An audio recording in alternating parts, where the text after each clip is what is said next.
Excuse me. May I clean when you're finished? A sneer split Bennett's face. Christ, look where this stinking black monkey came from. Tiana Anderson held his gaze. Please don't say that. Did I say you could speak? You idiot black monkey. She tightened her grip on the trolley handle. Is that how the circus trained you? Terrible! Spencer sneered, sticking a $100 on the piano lid. Bet she can't hit 5 clean notes. Easy money. Bennett's voice was full of delight. He folded a Chopin etude into a paper airplane and tossed it at her boots. Play a song, cretin. 5 clean notes wins you the 100. Miss, and you mop my dorm floor till graduation. Rich students laughed. In a few minutes, they wouldn't know who they had just challenged. To understand what happened in the next 9 minutes, you have to walk back 12 hours, to the moment Tiana Anderson clocked in for her shift. Wexford Conservatory of Music had stood on the corner of Huntington and Mass Avenue for 130 years. 5 floors of red brick, tall windows shaped like the back of a violin, the kind of building people lowered their voices inside without knowing why. At 8:15 on a Thursday evening, the hallways were quiet. A cello student was practicing somewhere upstairs. Bach, the prelude from the first suite, played 1 bar at a time. The air smelled like lemon floor polish and old wood. The floors were the originals, so were some of the pianos. Tiana Anderson walked into the staff break room wearing a navy uniform. She pulled her hair back tight with a plastic band. She tied her sneakers. She slid headphones around her neck without turning them on. Her hands were a contradiction. Short nails, cracked at the cuticles from years of bleach and floor polish, a pale callus at the base of the right thumb where the cleaning rag pressed. But the middle joints of her ring fingers and pinkies stayed supple, the way a pianist's fingers stay supple, no matter what else the hands were made to do. She liked the building best when it was empty. Her shift ran from 6 in the evening to 2 in the morning, 4 nights a week. She had been doing it for almost 3 years. The work was the same most nights. She wiped down music stands in the rehearsal rooms. She emptied bins backstage. She picked up reed shavings the clarinet students left in piles on the chairs. She polished the piano lid so the next morning students could see themselves in the lacquer. She had a system. Top floor first, then down. Practice rooms before performance halls. Caldwell Hall last, because Caldwell Hall took the longest. She moved through the building like weather. Students passed her without seeing her. Faculty nodded the small nod people give to anyone holding a mop. The older custodians, the ones who had been there 20 years, called her sweetheart and meant it. But mostly, she was furniture. She had learned to be furniture. It was easier than the alternative. Once, this building had known her differently. She had been 14 the first time she walked through the front doors. A scholarship kid from Roxbury, hauling a duffel bag and a folder of recordings her mother had stayed up nights to dub from cassette. Eleanor Anderson had taught piano in the front room of their apartment for $30 an hour. She had given her daughter every lesson Eleanor herself had never received. At 15, Tiana won the Junior Chopin Medal, the conservatory's youngest. Her photograph went on the wall outside Maestro Beaumont's office. It was still there. She walked past it every Tuesday night when she vacuumed the second-floor hallway. At 16, Eleanor was diagnosed with early-onset ALS. The doctors gave her 3 years. She had 2. There had been one last good day before the disease took her mother's hands. A Sunday in October, 6 months after the diagnosis, Eleanor had asked her daughter to play the ballade, the G minor, the first one. The piece most pianists waited a decade to even attempt. Tiana had been 16 and angry and afraid, and she had played it badly. Her mother had cried anyway. "The music doesn't care who's listening, baby," Eleanor had said. It never did. That was the last piece Eleanor ever heard her daughter play. Tiana withdrew from Wexford the following month. She did not write a letter. She did not say goodbye to anyone. She turned in her practice room key at the front desk and walked out through the same doors she'd walked through at 14. Eleanor died on a Sunday morning in March, with her daughter's hand on her hand and the radio playing softly in the kitchen. Tiana was 18. What happens to a 16-year-old prodigy who walks away from her gift? She got a job. 2 jobs. She finished high school at the public library in the evenings, while her Aunt Marion sat with Eleanor during the day. She enrolled in community college because community college was free and Berkeley was not. She studied accounting because numbers did not require her to feel anything.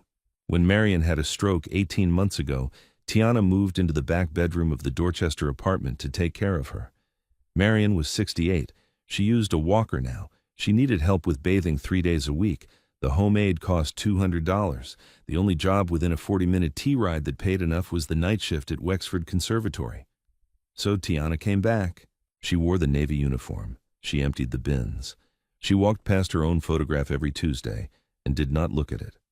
Marion did not know Tiana worked at the conservatory. Tiana had told her it was a hospital.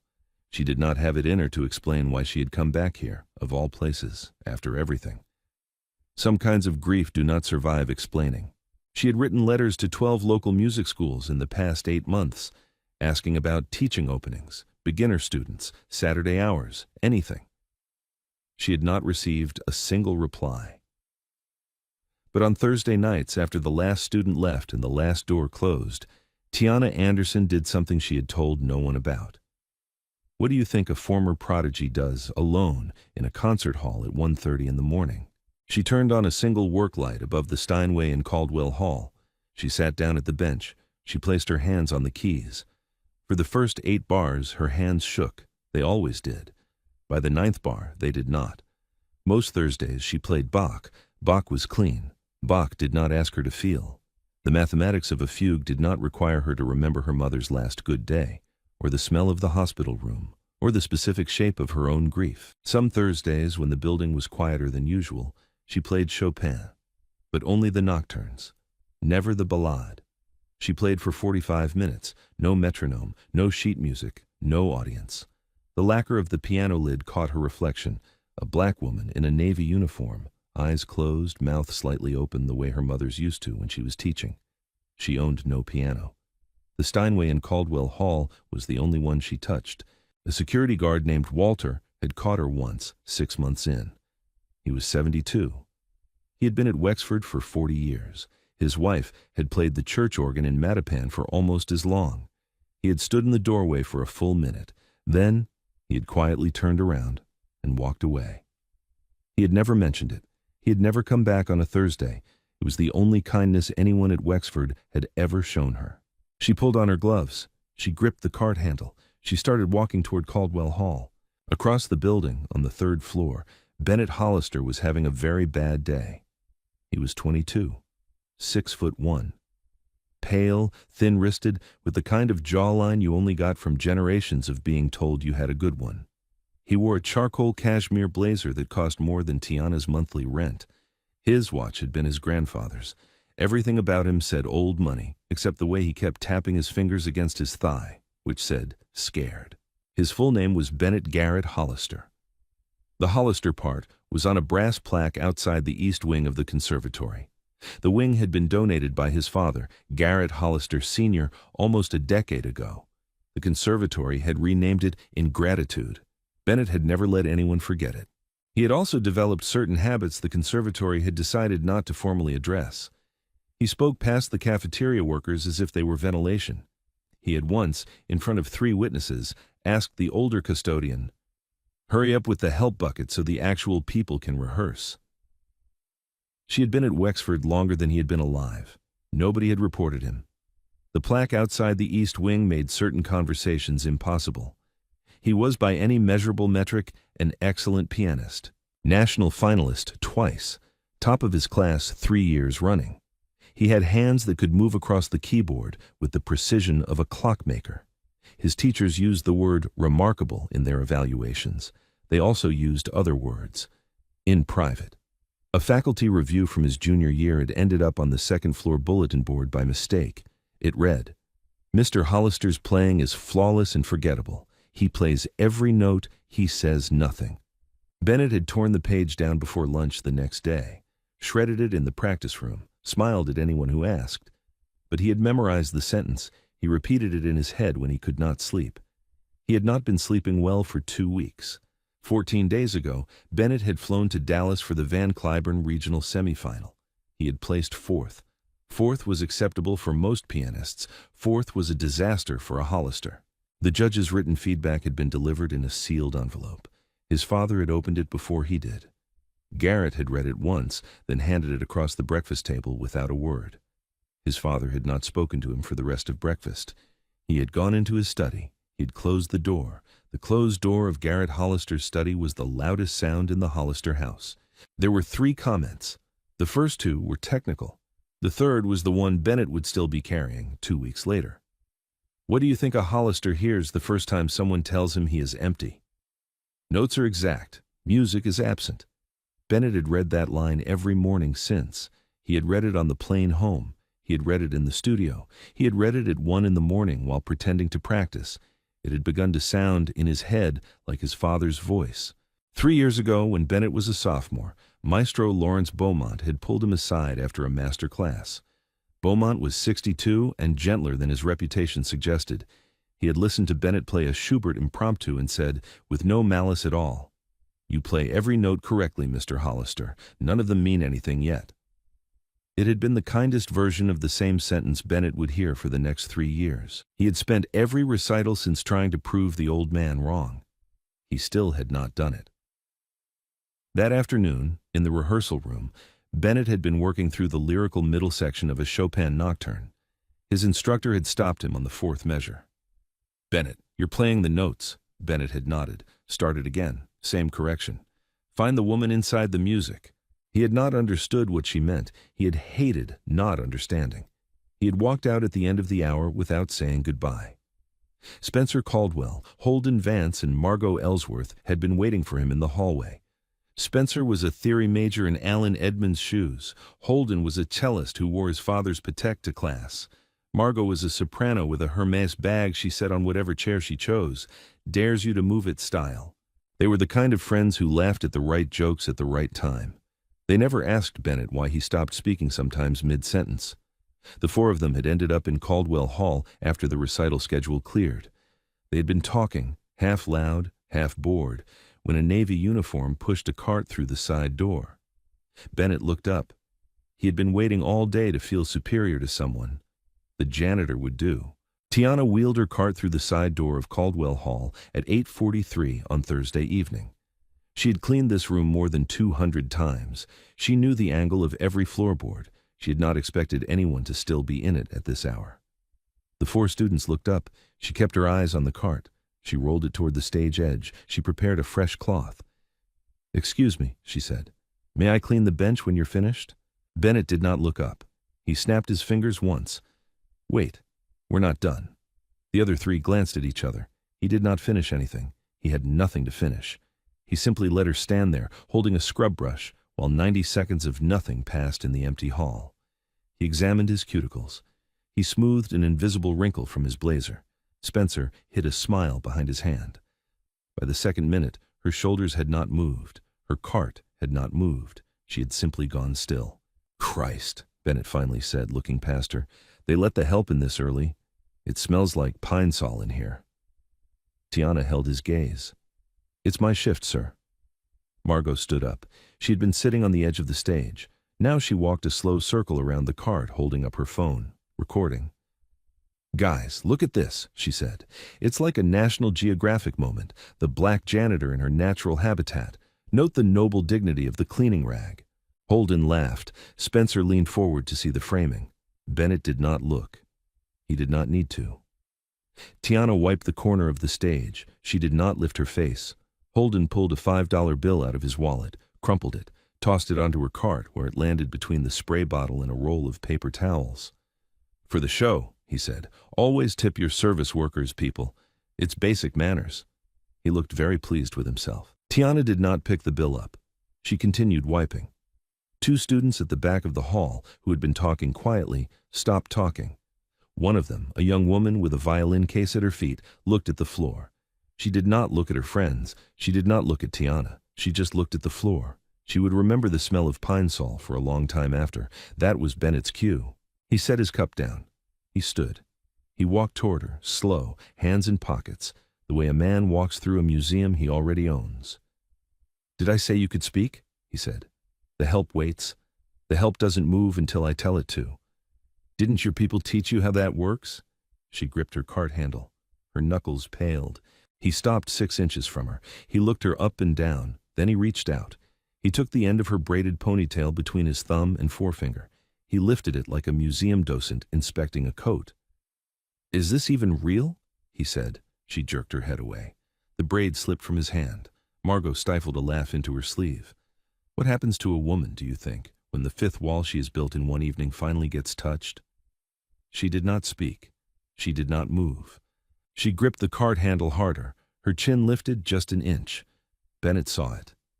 He smiled. He walked back to the piano. Spencer was already opening his wallet. "All right," Spencer said. He pulled out $100 bill. He smoothed it. He set it on the piano lid. $100 says she can't hit 5 clean notes in a row. Any of you in?" "I'll match it," Holden said. "Easy money." Margot tilted her head. "I'll go 200. Look at her hands. Those hands have been holding mops since she was 12. Bennett opened the Chopin etude that had been resting on the stand. He held it up so the room could see it. He turned it around for her, slow, like a teacher with a flashcard. "Bet she thinks Chopin is a brand of shampoo." He folded the sheet in half, then again, until it became a paper airplane. He aimed it. He let it go. It landed an inch from her left boot. His voice came back cold. He did not raise it. He did not need to. The smile had gone.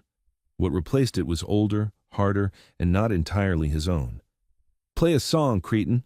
Or are your fingers only trained for mop handles? 5 clean notes wins you the 100. Miss, and you mop my dorm floor till graduation."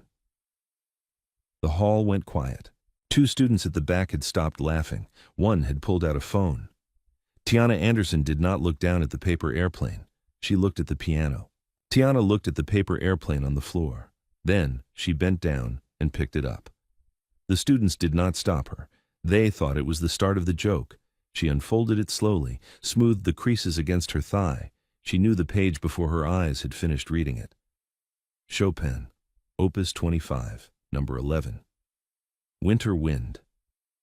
She had not played the piece in 13 years. She remembered it the way some people remember a smell from childhood, whole, intact, without permission. Behind it, behind the printed staff lines on the cheap conservatory paper, was the kitchen in the Roxbury apartment, the radio off. Her mother in the chair by the window, in the blue housecoat with the lace at the cuffs, hands already starting to curl. It was the ballade her mother had asked for. Not this etude. But Chopin was Chopin. The room behind her eyes did not care which one. "The music doesn't care who's listening, baby." That was what her mother had said. She had been 16. She had not known what the sentence meant. She thought, now that she did. If she walked away tonight, if she put the etude back on the cart and finished her shift, if she clocked out at 2 in the morning, took the long tea ride home to Marion, and let this moment go, what would she be? She knew the answer. She had been that answer for 13 years, a woman who had agreed, quietly, every shift, every past photograph, every knotted mop, every email to a music school that did not write back. She had been very polite about it. The polite years were over. What does a woman owe herself the night the last wall comes down? She did not say it out loud. She said it inside her ribs where it had been waiting since she was 18. She turned. She walked toward the Steinway. She did not look at Bennett. She looked at the bench, where his cashmere overcoat was draped across the keyboard cover. "Move your coat off the bench," she said. The room went quiet in a way it had not been a moment before. Bennett blinked. He had not expected her to speak. He had not expected her to walk forward at all. He had been ready for tears. For a long walk back to the door, for the satisfaction of watching a black woman leave a room he had decided she did not belong in. He had not been ready for this. Spencer set his phone down on the piano lid. Margot lowered hers. Holden did not move. Bennett looked at the bench, then at her. Then he moved the coat. She did not rush. That was the first thing the room noticed. She took off her plastic gloves one finger at a time, the way her mother used to take off her wedding ring at the kitchen sink. She placed them on the cart, beside the spray bottle, beside the crumpled $5 bill she had never touched, beside the dignity she had not used in 13 years. She did not look at Bennett. She walked to the bench. The graduate student in the third row leaned forward. Her body had decided before she had. The Steinway sat under a single house light, its lid open like a wing. The conservatory's oldest concert grand. The hall around it had been built for this piano. Polished oak, red velvet, and acoustic musicians paid to study. The keys had been touched by every great pianist that had passed through Wexford in the last century. Tiana Anderson knew it better than any of them. She sat down, not heavily, not gently. The way a person sits in a chair that has been waiting for them. She adjusted the bench, half an inch back. She did not look down. Her body had not forgotten the half inch. She pressed the sustain pedal once. She pressed the middle pedal twice, for the sticky one, the one she alone in Wexford had ever bothered to learn. She placed her left hand on the keyboard first, then the right. Her fingers hovered, a quarter-inch above ivory. Bennett stood 3 feet behind her, arms crossed. The smile on his face was no longer a smile. He did not know that yet. She closed her eyes. Her mother was very close. She breathed in. She did not breathe out. The room did not breathe either. She opened her eyes. Her hands came down, not on winter wind. The first chord was G minor, largo, pianissimo. It did not arrive so much as appear, the way fog appears in a valley before you notice it has come in. 3 notes, sustained together. The Steinway, which had not been touched by anyone who loved it for an hour, opened its throat. The acoustic of Caldwell Hall is a thing pianists pay to study. For one chord, the hall held the sound. For another chord, it gave the sound back. For a third chord, the room was no longer a room. It was a body, and the body knew. Somewhere underneath its old wood and red velvet, the body had been waiting for this exact pressure of fingers for a very long time. Bennett's smile, which had been hardening, paused. A muscle moved in his jaw he could not control. He did not feel it move. Nobody else saw it. The graduate student in the 3rd row, who had been leaning forward, leaned forward another inch. Spencer's grin began to slip. He had no music training. Not really. He was a theory major because his father had wanted him at a conservatory.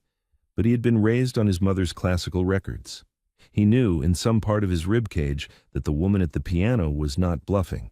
Margot was still recording. Her wrist had stopped moving with the music. The phone was simply held. In the 3rd row, the graduate student opened her mouth to say something. She closed it again. She did not yet have the right sentence. Tiana Anderson, in a Navy janitor's uniform, had played 3 chords of Chopin's Ballad No. 1 in G minor. She had not yet begun.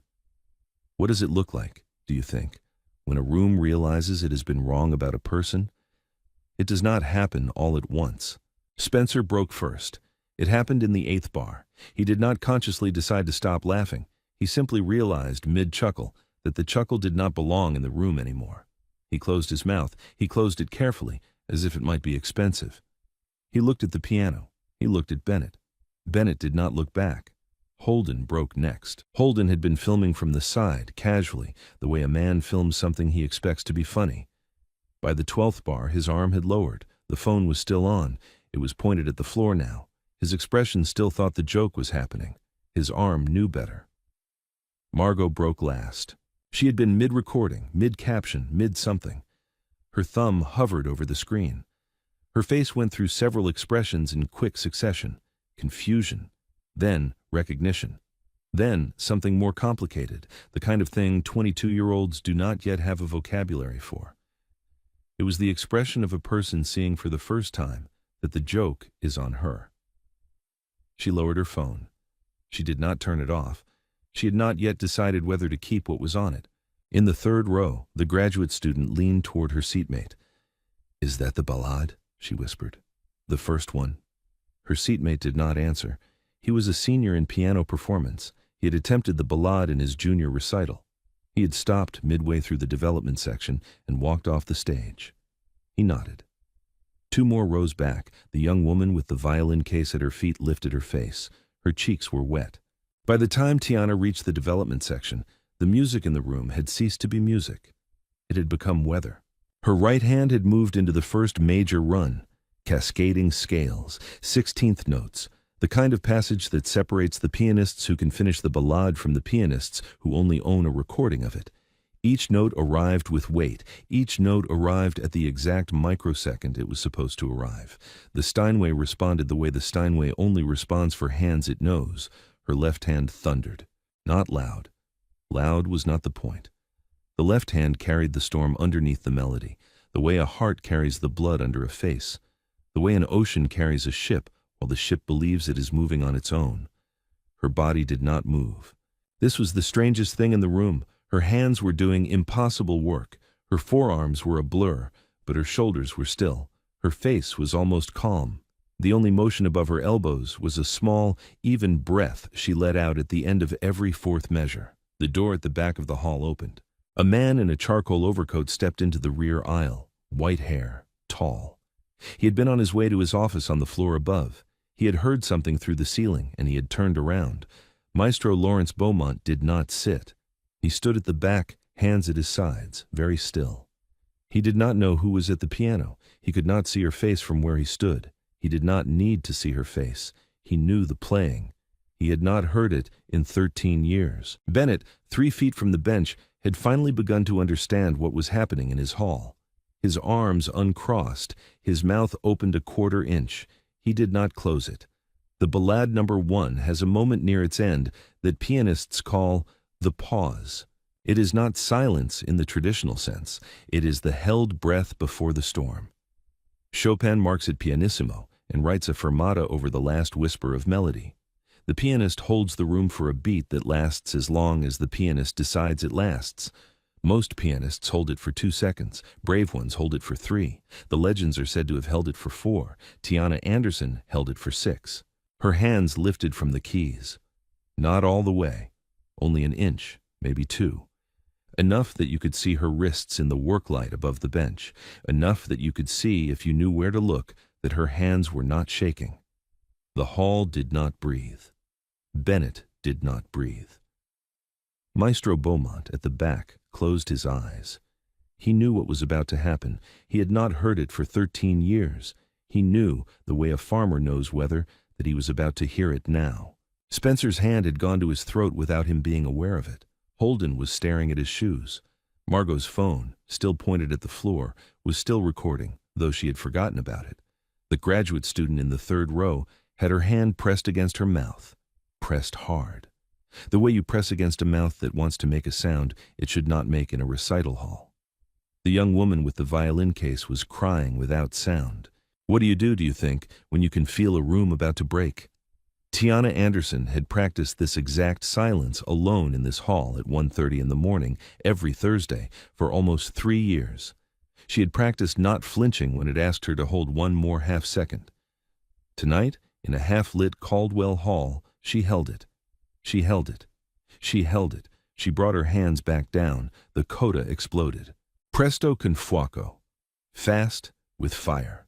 The most violent ending Chopin ever wrote for the piano. 8 measures of octave runs in opposing directions. Chromatic descents in both hands. Cross rhythms that fight each other across the keyboard. Notes flung at the audience the way an angry sky flings rain at glass. Not to be heard, but to be survived. Tiana's hands no longer belonged to her, they belonged to the piano.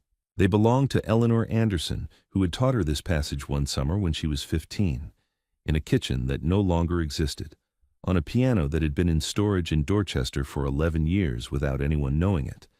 They belonged to the woman in the blue housecoat with the lace at the cuffs. They belonged to the 13 years of silence that had been waiting all this time inside one black woman's ribs. The Steinway responded. It thundered. The wood resonated with a depth that came up through the floor and into the soles of every audience member's feet. 2 of them began to cry without knowing they were crying. Margot dropped her phone. It hit the carpet with a soft thud. Nobody noticed. Bennett took a step back from the bench. He did not know he had taken it. His arms hung at his sides. His mouth was still open. The final phrase of the ballad rose. A chromatic surge that climbs the keyboard like a body climbing out of water. Tiana's right hand went up, and up, and up. She struck the 2 final chords, fortissimo. The first was thunder, the second was an answer, and then the last note. A single low G in the deepest bass, pressed and held. It rang the way distant weather rings in a window. Long, long, long. Her hands lifted off the keys. She did not look up. She set her hands gently in her lap. The piano was still singing. The silence held. 5 seconds passed. Nobody in the hall understood what they had just heard.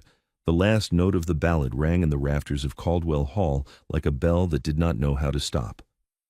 At 10 seconds, Spencer set his $100 bill back on the seat beside him. His hand was shaking. He did not look at the money. He did not look at anyone. He stared at the piano lid, the way a man stares at something he has just lost a great deal of. At 15 seconds, Bennett opened his mouth. Nothing came out. He closed it. At 20 seconds, Margot reached up and quietly turned off her phone. She did not turn it off because she was ashamed. She turned it off because she did not deserve to keep what was on it. At 25 seconds, a cello student on the balcony, a freshman whose name nobody in the room knew, began to cry without sound. The kind of crying you do when something true has happened in a building that does not usually permit truth. At 30 seconds, Holden sat down. He did not pick a chair. He sat where he was standing. He did not say a word. The silence was the climax, not the applause that would come later, not the standing ovation. The silence. 30 full seconds. In a music conservatory. Nobody could find a sound large enough to put on top of what had just been played. Not the donor's son, not the soprano, not the dean of piano. What do you say, do you think, when a room you have walked through for 40 years has finally said something back to you? Maestro Lawrence Beaumont walked very slowly down the center aisle of Caldwell Hall. His charcoal coat was still buttoned. His hands hung at his sides. He did not hurry. He stopped 3 feet from the edge of the stage. He looked at the woman at the piano. "Miss Anderson," he said quietly. His voice was not loud. It did not need to be. "I think we owe you a stage." The applause did not start with Beaumont.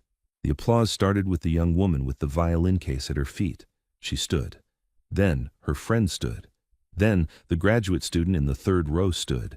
Then a senior in piano performance, the one who had attempted the ballad and not finished it, stood. Then everyone stood. The applause that filled Caldwell Hall in the next 4 minutes was not the applause of a polite audience. It was the applause of a building that had been waiting 13 years to be told what it had let walk out of its front door. It was loud, and it was strange, and it did not stop when it should have stopped. Tiana did not turn to receive it. She closed the keyboard cover. She did it the way she did everything else, without hurry. Beaumont turned to Bennett. He did not raise his voice. He did not need to.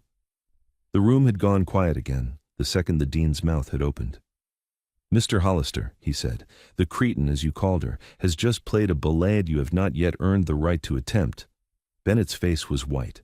Tiana stood from the bench. She straightened her uniform. She walked to her cart.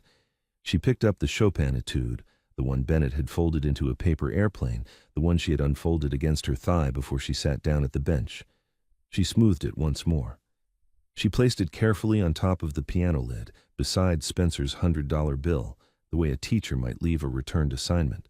Then she turned, for the first time all evening, and looked Bennett Hollister directly in the face. "The piano remembered me," she said. "You just didn't bother to ask who I was." She walked off the stage. She picked up the handle of her cart. She rolled it back out through the side door, the way she had rolled it in. The note from the Steinway was still ringing in someone's ear, somewhere in the back of the hall. Tiana finished her shift at 2 a.m, the way she had finished it every Thursday for almost 3 years. She did not look back at Caldwell Hall. She got home to the Dorchester apartment at 3:15. She slept 4 hours. In the morning, she brought home a sweet bun from the bakery on Bowdoin Street, Marion's favorite kind, cardamom with sugar on top. She set it on the kitchen table. She started to tell her aunt what had happened. She did not get past the first sentence. Marion put down her tea. She did not say anything. She stood with her walker, crossed the kitchen, and stopped at the bottom cupboard by the refrigerator, the one Tiana had never opened. She pulled out a small wooden box. She set it on the table. She slid it across the wood toward her niece. The box was dusty. The hinges creaked when Tiana opened it. Inside were receipts. Tiana picked the top one up. Piano tuning service, April 2014, Dorchester self-storage, $65. The next, October 2014. The next, April 2015. She thumbed through the stack with hands that had started again to shake. 22 receipts, 11 years, every 6 months without exception. Every receipt had Marion's signature at the bottom. Your mama's upright is still in storage, Marion said. I've been keeping it tuned. 11 years. She folded her hands in her lap. I knew you weren't done. Tiana's throat did not work for a moment. How did you afford this? She finally said. Marion did not answer that question. She nodded at the sweet bun. Eat your pastry, child. It's getting cold. While Tiana sat in the kitchen, 3 students climbed the stairs to Maestro Beaumont's office. The first was the young woman with the violin case. Her name was Madeline. She had not slept. She had spent the night writing a letter. The second was the senior in piano performance who had attempted the ballad and not finished it. His name was Charles. He had brought a printed copy of the student conduct code. The third was a flute student who had been sitting 2 seats over from Madeline. She had been thinking, since 2 in the morning, about her own mother, a hotel maid in Lynn. The 3 of them did not know each other well. They had met for coffee at 6 that morning, written the letter together, and signed it. The letter was 3 pages. It named Bennett Hollister, Spencer Caldwell, Holden Vance, and Margot Ellsworth. It described the previous night and requested formal disciplinary review. It was on Beaumont's desk at 9 that morning. Beaumont read it once. He read it twice. Then he picked up his telephone. The man who answered the phone in Beacon Hill that morning was Garrett Hollister. Beaumont did not ask for anything. He did not threaten. He told Garrett, in the way that an old man tells another old man bad news, that Wexford's disciplinary committee would be meeting that afternoon. That the meeting concerned Garrett's son. That if Bennett was not seen by the committee to receive the consequences his behavior had earned, Beaumont would personally recommend that the conservatory's East Wing be renamed. Garrett did not speak for some time. When he did, his voice sounded like a closed door from the other side. I will handle my son. He did. Garrett cut Bennett's tuition allowance for the remainder of the semester. He cut his expense account. He sold the Patek that had been a graduation gift, though Bennett did not own it yet, in front of his son, on the kitchen table where the Van Cliburn note had also lived. He did not raise his voice. The Conservatory Disciplinary Committee suspended Bennett Hollister for 1 full semester. His senior recital was postponed indefinitely. Spencer, Holden, and Margot were placed on academic probation. That evening, Maestro Beaumont knocked on the door of an apartment in Dorchester. He had a folder under his arm. Marion offered him tea. He sat at the kitchen table where the wooden box of receipts still rested. He opened his folder.